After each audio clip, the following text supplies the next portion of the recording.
You're listening to the Oddscast, the original UFC betting podcast that's straight to the point.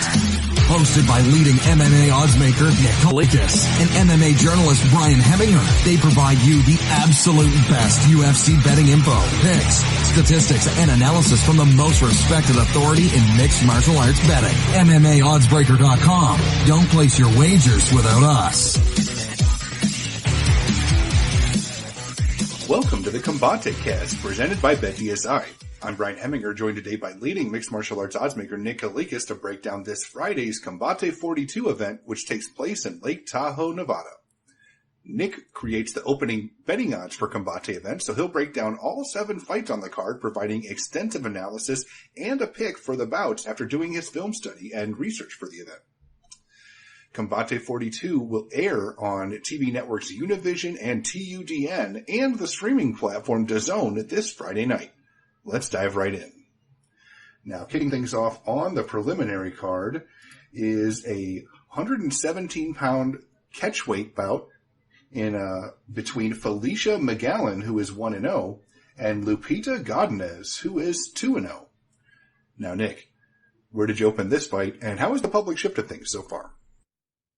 I opened Magellan minus 300. The comeback on Godinez at plus 220. Right now, looking over at the Donbest screen, I'm seeing minus 230 for Magellan. The comeback on Godinez at plus 179 right now. So about 2.5 to 1, a little bit less, kind of inching towards 2 to 1. More action obviously coming in on Godinez early on. I understand it, man. This is a high level fight right here. You got 2 undefeated fighters. I know they're just kind of on the early start of their careers. Both have an extensive amateur career though, but both undefeated as pros, and both are very complete fighters. So it should be fireworks. This should be another awesome fight. Both of these ladies bring it each and every time they come to fight. Both of them are tough, well-rounded, like I said. So I'm really looking forward to this one to start things off. You know what? The real difference here between the two, honestly, in my opinion, is Magellan has a little bit of length. She has a reach advantage. The skill sets, they're both pretty good strikers. They both know how to wrestle, obviously. They both have some jiu-jitsu to go along with it as well. I just think Magellan is going to be able to probably push the pace a little bit more. She's going to be the one inching forward.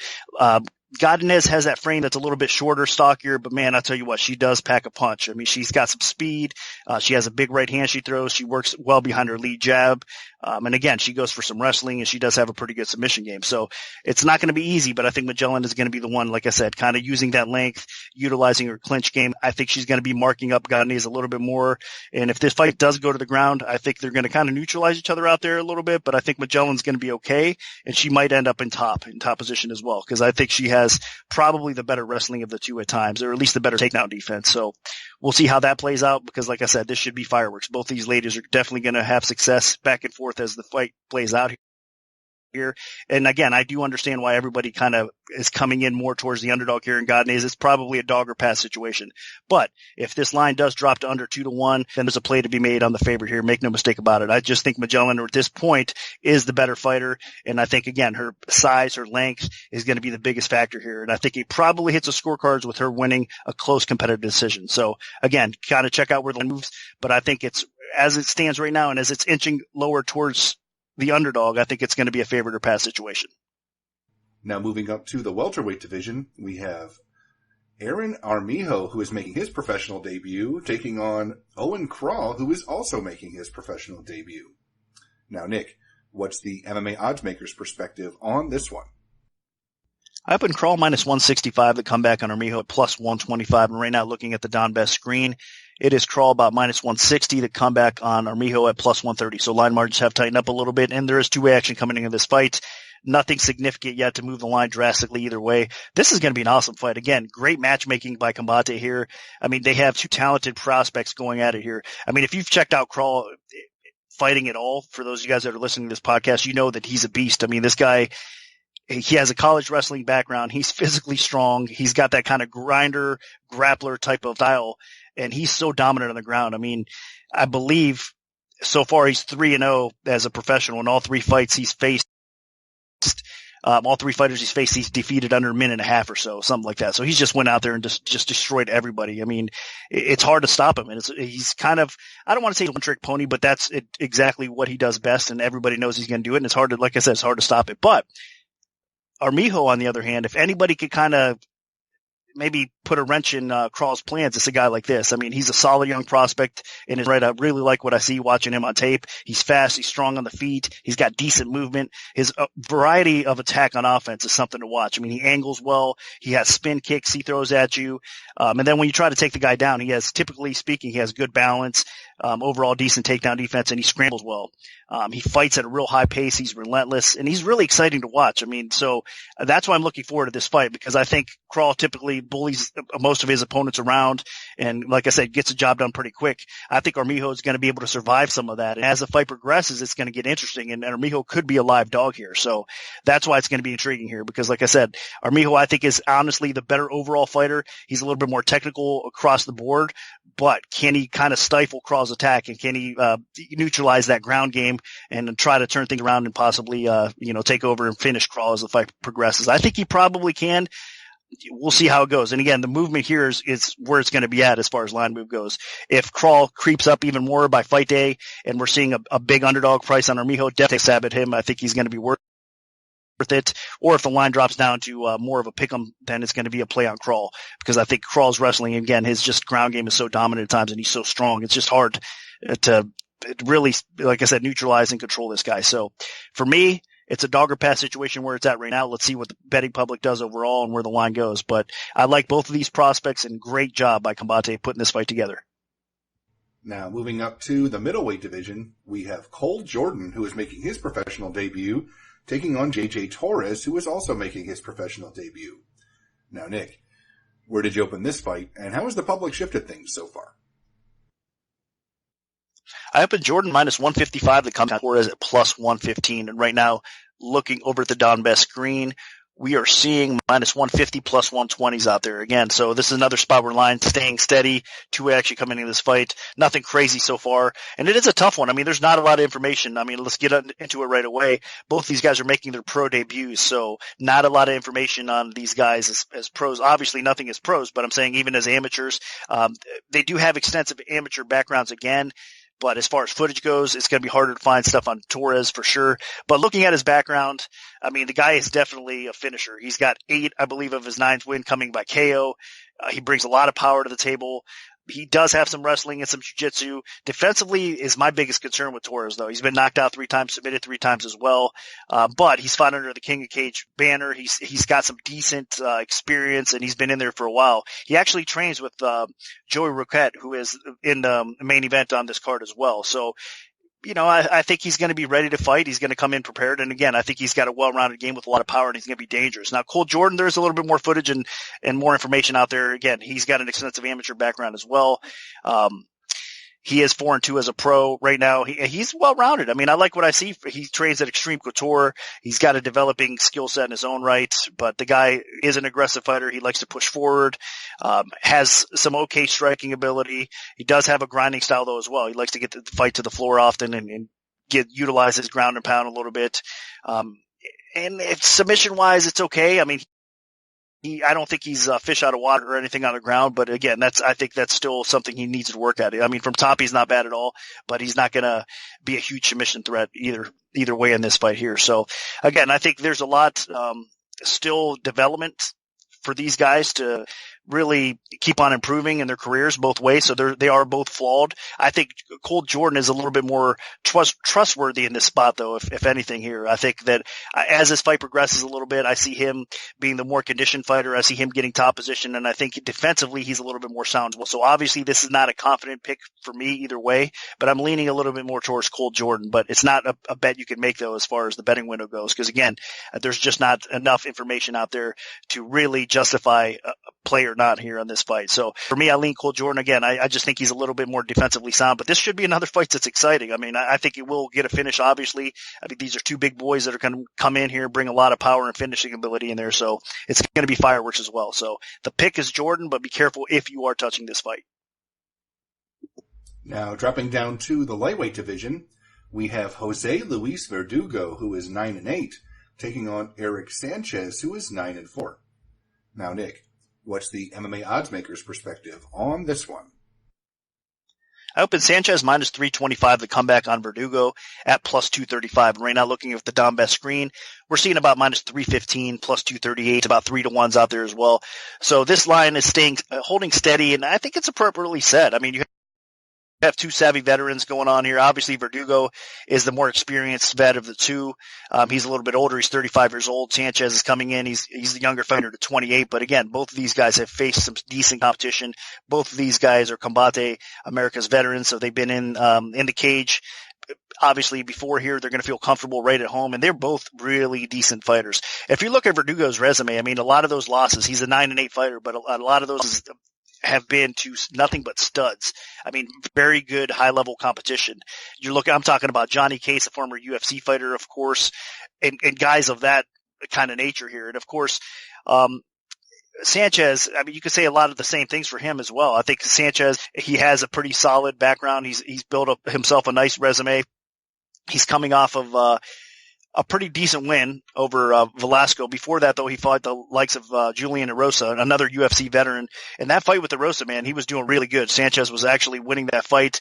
He ended up catching a knee that busted him open and kind of changed that complexion of the fight. But you could tell, I mean, go back and watch that fight. It's available. You guys will find it out there. Sanchez was hanging with Erosa. In fact, he was doing really good. He was winning that fight up until that kind of happened there. So Sanchez is able to compete at the highest level of competition. I think here what you're going to see is kind of a back and forth battle. I mean, again, Verdugo just doesn't go out there and get destroyed too often. He's going to be able to hang in there. He's a pretty good slick striker on the feet. He's experienced. Like I said, he's got a little bit of power. He's got some solid boxing, clean technique. He's got some nice calf kicks that I've noticed as well. I mean, if you are getting in the cage with him, you definitely have to prepare for his low kicks because they could definitely be a thorn as the fight goes on a little bit. So Sanchez has to be prepared. But overall, again, Verdugo is a very solid competitor, but he's not going to blow you away. He's not going to come out there and just dominate you with his striking or his wrestling, right? So I think that's where Sanchez can do a little bit better. I think Sanchez is a little bit more of the aggressive fighter here, pushes a higher pace a little bit, and he could do a little bit more damage. I mean, he's tough himself. He has a solid chin. He could definitely heat when it comes back at him as well overall.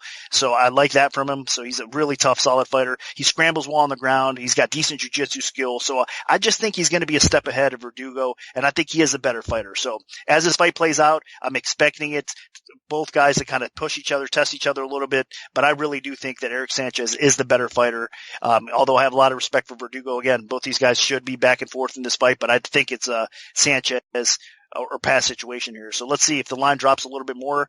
Look at Erik Sanchez possibly to play, or if you're looking to parlay somebody, I wouldn't kind of fault you for throwing Erik Sanchez in a parlay or so with some other sports or other fights this weekend as well. So for me, I do like Sanchez in what should be an exciting fight. Now dropping down to the women's bantamweight division, we have Marilia Fonta, who is 3-0, taking on Chelsea Chandler, who is 2-1. Now, Nick, where did you open this fight, and how has the public shifted things so far? I opened Chandler minus 190, the comeback on Moraes at plus 150. And right now, looking over at the Donbest screen, we are seeing Chandler all the way up to minus around 260, the comeback plus 197 or so. So more action coming in Chandler's way here. You know what? I'm not that surprised. I wasn't sure which way the public action was going to come. Moraes is a very talented fighter. She has a lot of hype behind her. I mean, she's a talented striker, a K1 kickboxing background type, an elite level striker, right? And she has a bit of a ground game to go along with it. So obviously, that's the issue, though. I think that a lot of people are going to probably question Moraes' ground game in this matchup against Chandler. Now, Chandler is not just a ground practitioner, though. She does train with the Diaz brothers, with Nick and Nate Diaz and Cesar Gracie Academy. So obviously she has some good ground. She has some wrestling, but she's a typical Gracie type of fighter, though, man. She's in your face. She likes to strike. She likes to stand and bang as well. She has a little bit of power. So she's a very complete. So again, I get it. I mean, Chandler is one of these ladies that, I mean, if you look at her fights in Invicta, she's had some success there. She's faced decent competition. And I think she got better fight by leaps and bounds. So you could really see a lot of good in Chelsea Chandler. I think both of these ladies right now, honestly, could step to the UFC bantamweight division and give a lot of the female fighters on the roster right there a lot of problems. They're ready, basically, is what I'm saying, to compete at the highest level. So we're going to see a high level fight here. and I'm really looking forward to it. I think it'll go back and forth again. I think Moraes overall is a little bit of the better striker. She's more technical.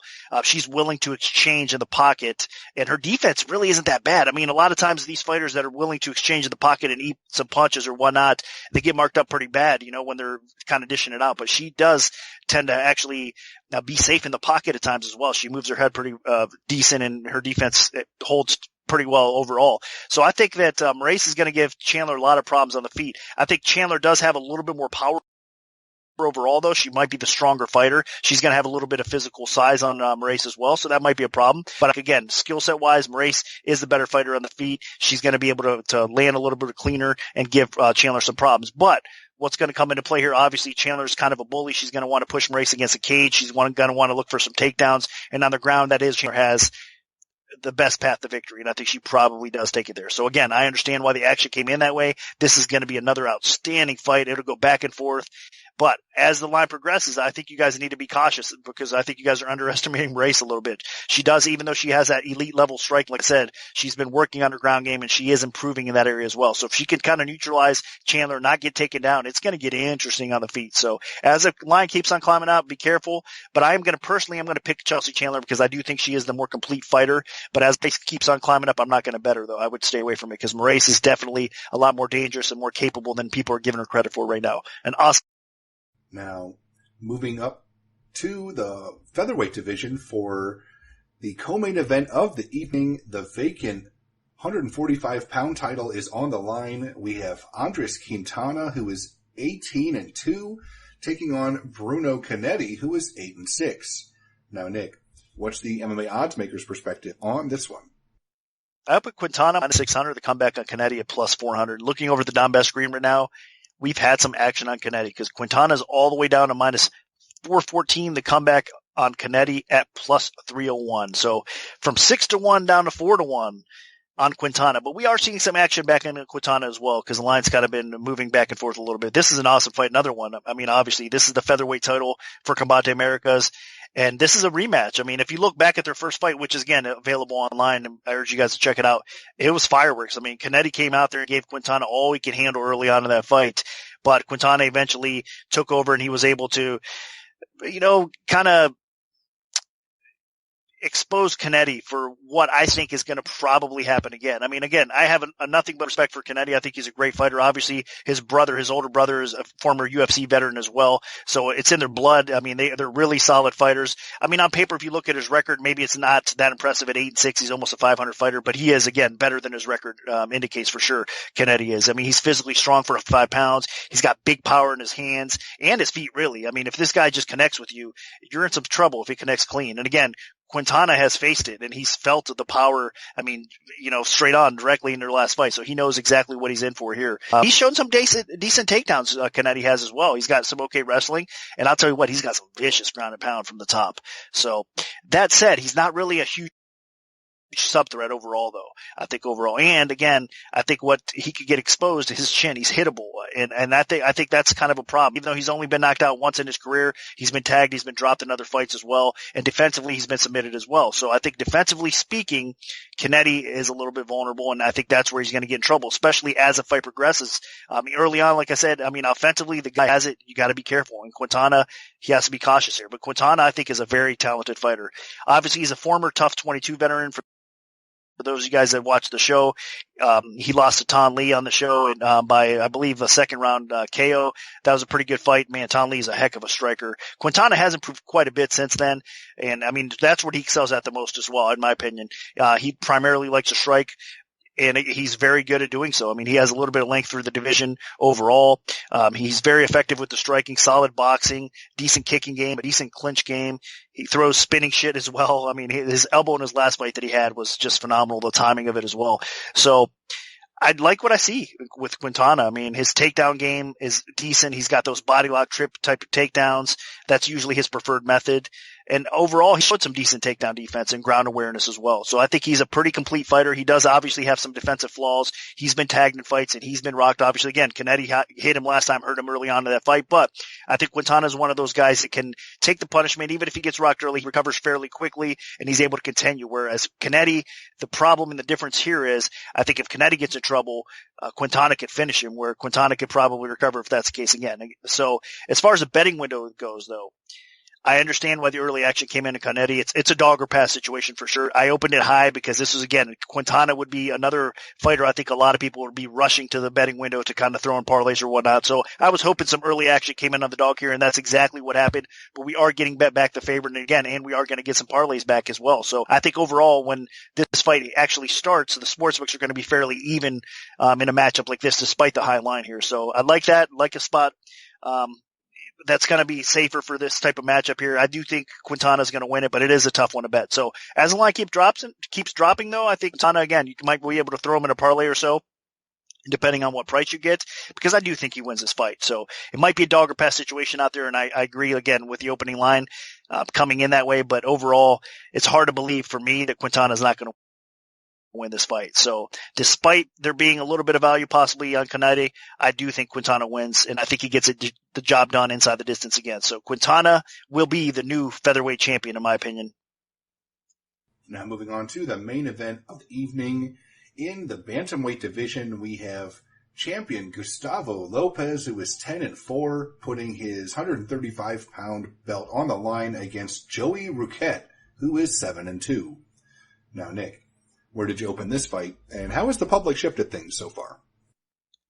Up in Lopez minus 500, the comeback on Raquette at plus 350. And right now, looking over at the Don Best screen, again, Lopez is down to minus 473, plus 312 on Raquette. So line margins have tightened up. There is more action coming in Raquette's way. Another similar type of line to what we were just talking about. This is for the bantamweight title, though.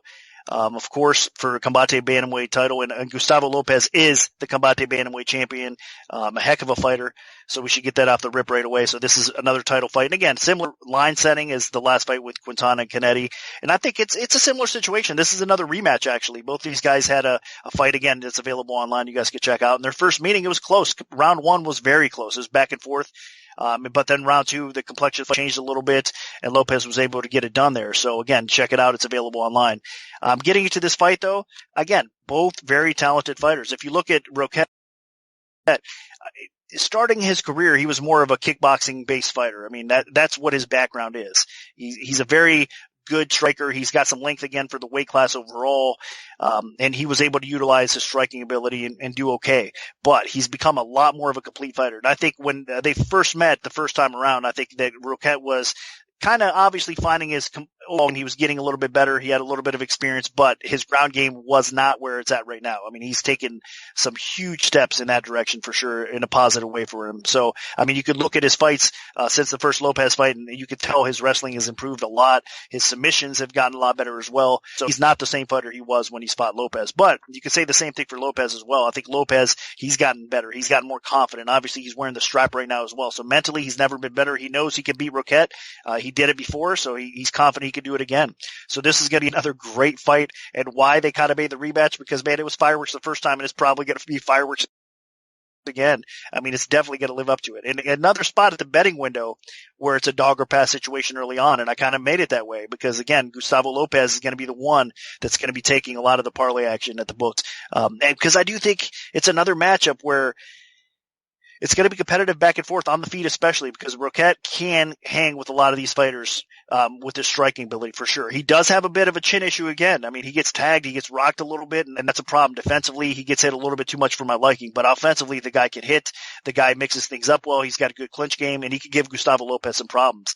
Gustavo Lopez, though, I think is the better overall fighter.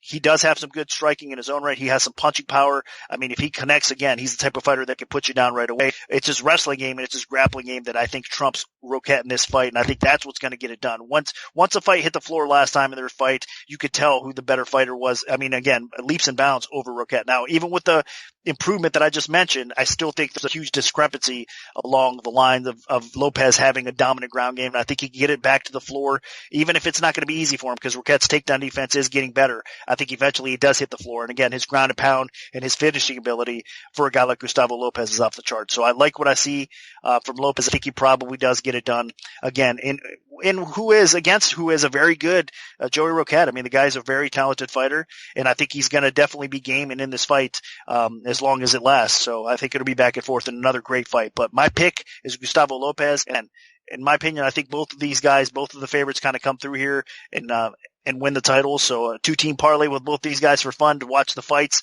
wouldn't necessarily be a bad thing because I do think they both come through. So from top to bottom, I mean, like I said, every fight on this card should deliver. They're well matched, and it's going to be an exciting night of fights. So make sure you guys don't miss Combate 42 Lake Tahoe.